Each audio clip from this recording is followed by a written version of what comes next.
Hello, and welcome to Monotonous Minecraft. That is not what I'm doing. Hi, I'm Fred, and welcome back to the Forever Bedrock server. Dan reached out and asked if I'd do a little bit of redstone for him, so here I come. Whoa! Well, I can't exactly do the redstone if you guys are standing right in my way, because I gotta break a bunch of stuff. I'll just sit over here. Okay, did you just realize I was here? So as you can see, he's got this really nifty shooting gallery going up here. Oh, they're doing much better than I had. And he wants not a sheep butt. He wants some sort of counter system so you can see, how long it takes you to hit all the targets. And I want to tie it into his on and off. You can see the cart going back and forth, sillily changing positions every time it moves through a powered rail. I want to put in a T flip-flop to turn it on and off, have a counter system over here, and still have it operate that thing. Before I start just digging everything up, I need to kind of figure out where things are going to go.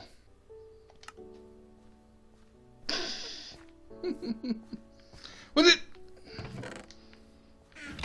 First of all, I didn't know you could get a rainbow sheep head. Second of all, you keep putting heads on my stuff!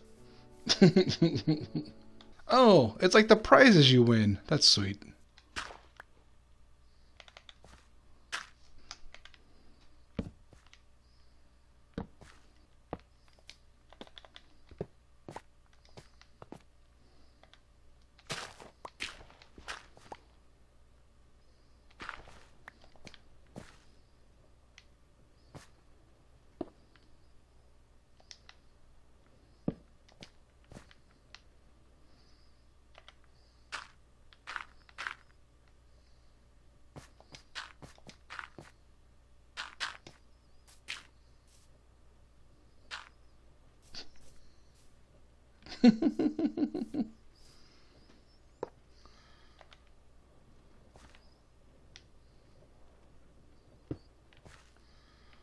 Doo-doo-doo.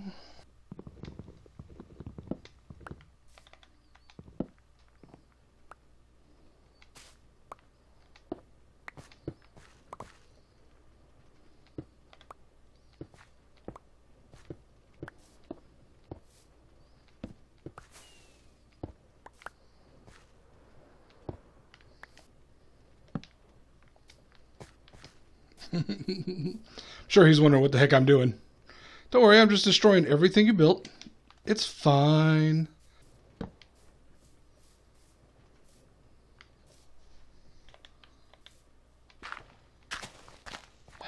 This is just inconvenient.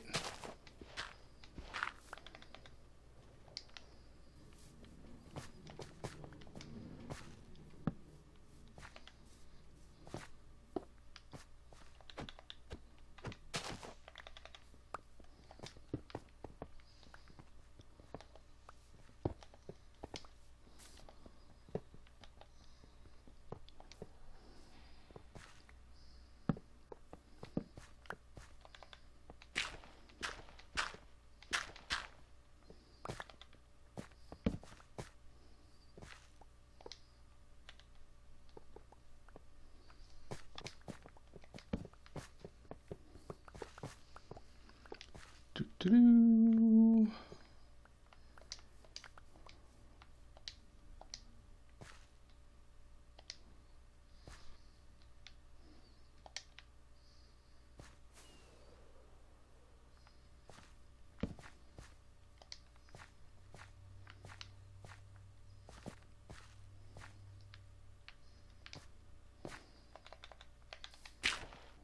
Oh.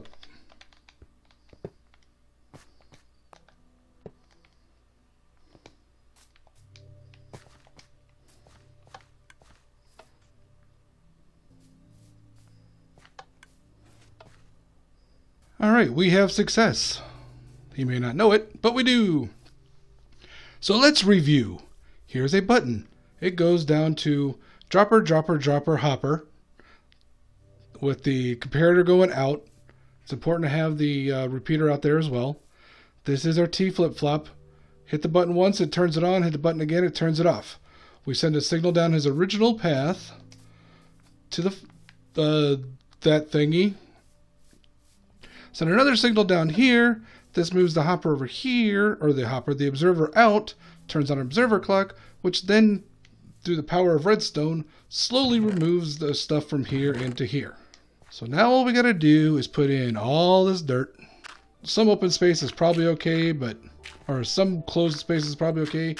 I try to leave some openness around most of it, just in case. Hope I don't get shot in the head. Like that. We want to make sure we have plenty of counters. Something's not working.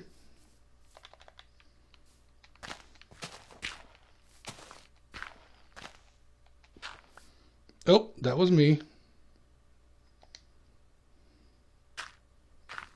See, that's what I'm talking about. Don't put it too low. So I put one more block into here because one always kind of gets eaten by this hopper.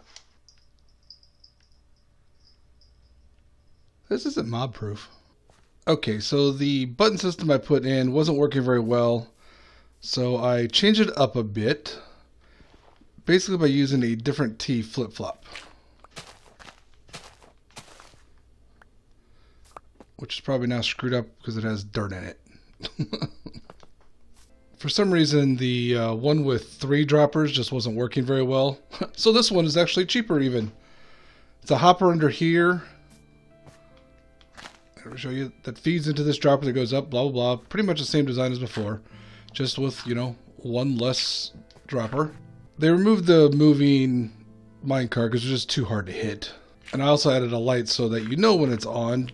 That way your score is a little better. The problem is that that T flip-flop design, I don't know if it's because of the realm or if I'm on a chunk border or what, but it was inconsistent in turning things and turning the system off. It always worked turning it on, but never really off as well. There's also a fun bug with books on Bedrock right now. I'm at 1.17.40.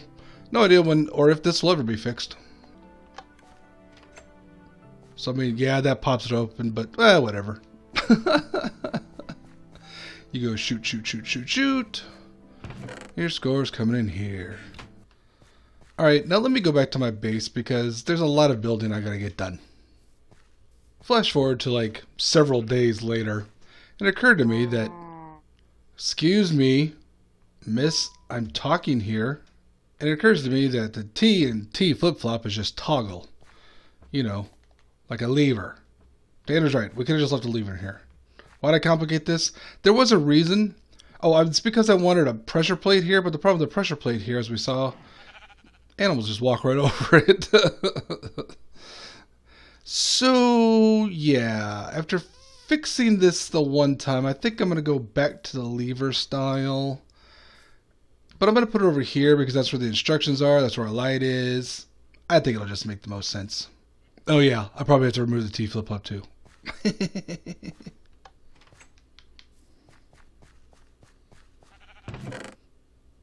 And there we go.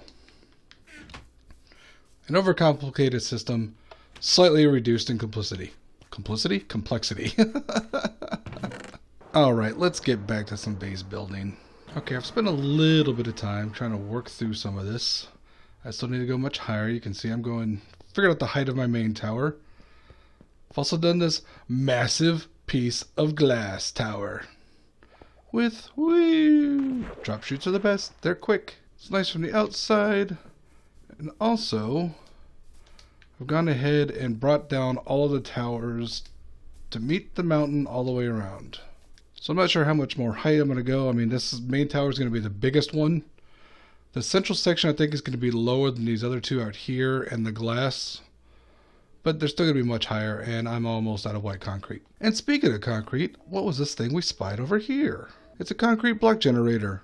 Based on Foxy No-Tail's design and testing, that's all you really need. This is just for one stack of concrete. So it's like the water channel is about 70 blocks long. He uses slabs here, but I've got a mixture of slabs and stairs just because that's what I had. And I got a bunch of end rods. I figured, might as well light it up nicely.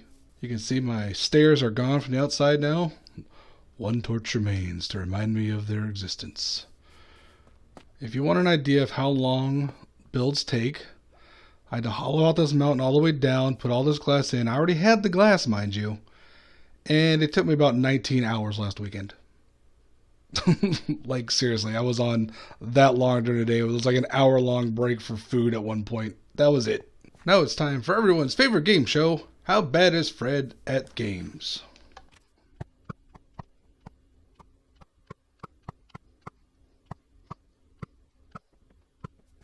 The problem is I keep knocking them down so they just stay on the platform. Let's see. Did I get 10? 1, 2, 3, 4, 5, 6, 7, 8, 9. Whoops. Now I swear he told me 10, but I am only seeing 9. 1, 2, 3, 4, 7, 8, 9. If only I could read the rule book, Mo Yang. Let's put one behind the mountain. Okay, let's assume that it's only 9. Because I can't see number 10. A full stack. Fred is not that good at games. That's why he plays this. That doesn't work out. Thank you for watching. Be sure to check out the rest of the Forever Bedrockers.